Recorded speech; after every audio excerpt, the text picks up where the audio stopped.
BJP బీఆర్ఎస్లు అబద్దాల పునాదుల మీద పార్టీని బతికించుకోవాలని చూస్తున్నాయని సీఎం రేవంత్ రెడ్డి విమర్శించారు. మోటార్లకు మీటర్లు పెట్టినా రైతులకు ఉచిత విద్యుత్ నిలిపివేసిన ఎన్నికల్లో పోటీ చేయబోమన్నారు. ఒకవేళ మోటార్లకు మీటర్లు పెట్టకపోయినా ఉచిత విద్యుత్ కొనసాగించిన ఎన్నికల్లో పోటీ నుంచి బీఆర్ఎస్ తప్పుకుంటుందా అని సీఎం సవాల్ విసిరారు. జల వివాదాలను సమన్వయంతో పరిష్కరించుకోవాలని చెబుతున్న ప్రధాని తుమ్మిడిహట్టి కోసం మహారాష్ట్ర సీఎం అపాయింట్మెంట్ ఎందుకు ఇప్పించడం లేదని ప్రశ్నించారు. ముఖ్యమంత్రి రేవంత్ రెడ్డి మీడియా ప్రతినిధులతో ఇష్టాగోష్ఠిగా మాట్లాడారు. పంట కొనుగోలు, బీఆర్ఎస్ బీజేపీ విమర్శలు సహా పలు అంశాలపై తన అభిప్రాయాలు వ్యక్తం చేశారు. బీజేపీ బీఆర్ఎస్ అబద్దాల పునాదులపై పార్టీలను బతికించుకోవాలని ప్రయత్నిస్తున్నాయని సీఎం మండిపడ్డారు. రాజకీయ లబ్ది కోసం కేసీఆర్ రైతుల ముసుగులో లైఫ్ లైన్ కోసం ప్రయత్నిస్తున్నారని ఆరోపించారు. రైతులకు 24 గంటల నాణ్యమైన ఉచిత విద్యుత్ అందించేందుకే రైతు డిస్కం ఏర్పాటు చేస్తున్నామని సీఎం పునరుద్ఘాటించారు. రైతు డిస్కం వద్దన్న వారు దీనిపై ఎందుకు విమర్శలు చేస్తున్నారని ప్రశ్నించారు. మోటార్లకు మీటర్లు పెట్టినా రైతులకు ఉచిత విద్యుత్ నిలిపివేసినా తాము ఎన్నికల్లో పోటీ చేయబోనని సీఎం సవాల్ విసిరారు. ఒకవేళ మోటార్లకు మీటర్లు పెట్టకపోయినా ఉచిత విద్యుత్ కొనసాగించిన ఎన్నికల్లో పోటీ నుంచి బీఆర్ఎస్ తప్పుకుంటుందా అని సీఎం సవాల్ విసిరారు.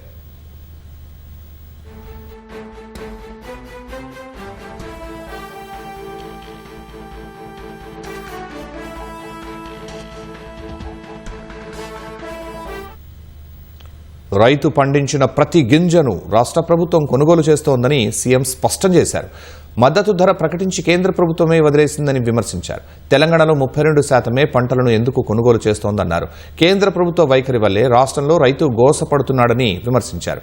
కేంద్రం కొనకుంటే బస్సు వేసుకుని వెళ్లి యాత్రలు చేసిన బీజేపీ నాయకుల ఇళ్ల వద్దకు ట్రాక్టర్లు తీసుకెళ్లి ధాన్యం పారబోస్తామని తెలిపారు. రైతుల కోసం చేసే దీనిని ఖర్చుగా చూడబోమన్నారు. రైతులు రావటం లేదని, బీఆర్ఎస్ కార్యకర్తలే ధర్నాలకు వస్తున్నారని బాల్క సుమన్ చెప్పాడని సీఎం గుర్తు చేశారు. ఇప్పటి వరకు 62 లక్షల మెట్రిక్ టన్నుల ధాన్యం సేకరించామని, తడిసిన ధాన్యం కూడా మద్దతు ధరకు కొనుగోలు చేస్తున్నామని తెలిపారు.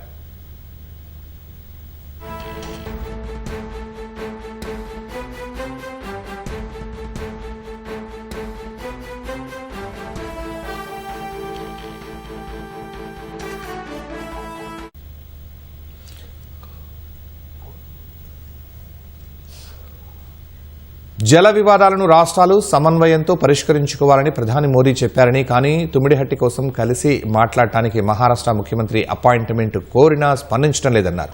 పోలవరం కోసం 7 మండలాలు ఇచ్చిన మోదీ తెలంగాణ కోసం సమయం ఇప్పించలేరా అని ప్రశ్నించారు.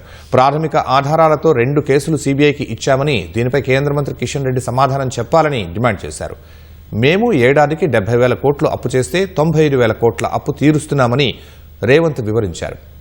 హరీష్ తమ ప్రభుత్వం తీరుస్తున్న అప్పుల గురించి చెప్పడం లేదన్నారు. 54,000 కోట్లు అప్పులు తీసుకుంటామని మేము ముందే చెప్పామని, ఎఫ్ఆర్బీఎం పరిధి దాటి అప్పులు చేయటానికి అనుమతి లేదన్నారు. కేసీఆర్ మీద ఒట్టు వేసి బీఆర్ఎస్లోనే ఉంటారని హరీష్ చెప్పాలని రేవంత్ రెడ్డి డిమాండ్ చేశారు. గతంలో వైఎస్ వద్దకు హరీష్ వెళ్లారని, ఇప్పుడు ఎవరెవరితో మాట్లాడుతున్నారో తనకు తెలుసని, కానీ ఆ వివరాలు బయటపెట్టబోనన్నారు.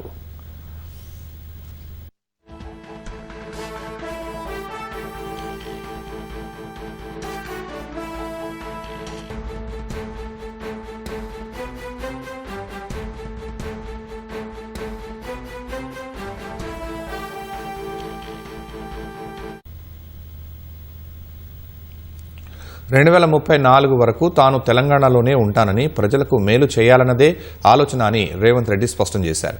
పీసీసీ అధ్యక్షుడు తనది విజయవంతమైన కాంబినేషన్ అని, ఇద్దరం కలిసి అన్ని ఎన్నికలు గెలిచామని గుర్తు చేశారు. వచ్చే ఎన్నికల్లోనూ విజయం తమదేనని రేవంత్ విశ్వాసం వ్యక్తం చేశారు. కేంద్రంలో కాంగ్రెస్ అధికారంలోకి వస్తే మహేష్ గౌడ్కు మంచి పదవి రావచ్చన్నారు. ఎన్నికల్లో బీజేపీ, బీఆర్ఎస్ కలిసి పోటీ చేస్తాయనడంలో ఎలాంటి అనుమానం లేదన్నారు. జీహెచ్ఎంసీ ఎన్నికకు తొందర లేదని సీఎం స్పష్టం చేశారు.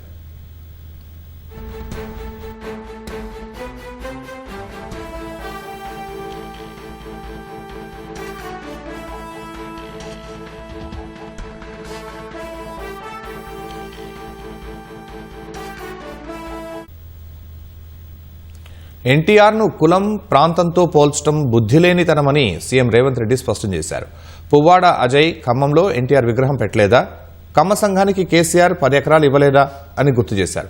ఆంధ్రలో తెలంగాణ వాళ్ల విగ్రహాలు ఎందుకు పెట్టడం లేదని అక్కడ పార్టీ పెట్టిన కేసీఆర్ అడగలేదు కదా అని గుర్తు చేశారు. తారక రామారావు పేరు ఎందుకు మార్చుకోవటం లేదన్నారు.